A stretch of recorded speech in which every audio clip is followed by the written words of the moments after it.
اولا احنا لا نعيش تحت ظل حكم عسكري بالمعنى المفهوم اللي هو الحكم العسكري بالمعنى السلبي. لا، كويس. الشخصية العسكرية كون نفسها ان لما رئيس الدولة عندما رئيس الدولة تحكم له خلفية عسكرية، آراء الناس، هذا ليس عيب. آراء الناس في الشخصية العسكرية عندما تحكم، يعني بتحكم بمبدأ السمع والطاعة، وكأن برضو يعني بيتشابه الحكم الشخصية العسكرية مع الحكم الديني، سواء حكم مسيحي أو إسلامي أو غيره أو حتى يهودي. أنا هنا بختلف مع حضرتك بصراحة. خليني أقول لحضرتك ده اللي بيكتب وبينشر وبنقراه يعني. طب خليني أبدل مع حضرتك المقعد، وأنا أشتغل مذيع وحضرتك تشتغل محللة وهسألك. لا أبدا، أنا بنقل لحضرتك لا بالعكس أنا عايز أسألك هل هناك الحكومة الآن كل وزرائها مدنيين إلا يعني نسبة بسيطة جدا.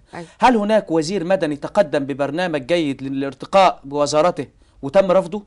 أنا هنا بطالب الوزير بداية اللي تم رفضه. طب أرد عليك، أنا ضيفة بقى. اتفضلي. معاك هقول لحضرتك في البداية، الرئيس هو من يختار الحكومة، مش كده ولا إيه؟ نعم، الرئيس يوافق على يكلف شخص أيوة يتولى تشكيل الحكومة ثم يعرضها على الرئيس. أيوة. فيوافق الرئيس على هذه الحكومة. تمام. نعم. طيب الرئيس أي رئيس دولة نعم ليه برنامج ولا ملوش؟ رئيس الدولة له برنامج. نعم. أين هو؟ حضرتك طلعت عليه؟ بالنسبة للرئيس السيسي. أيوة. تحديدا. في غيره؟ أنا هقول لك أهو. اتفضل. شوفي، المهم بالنسبة للرئيس السيسي تحديدا، أيوة. هو الراجل عرض ملامح من برنامجه، لكن احنا ما خدناش برنامج مطبوع من الرئيس السيسي. أيوة. دي رقم واحد. تمام. كويس. لكن هل هو بيشتغل؟ نعم.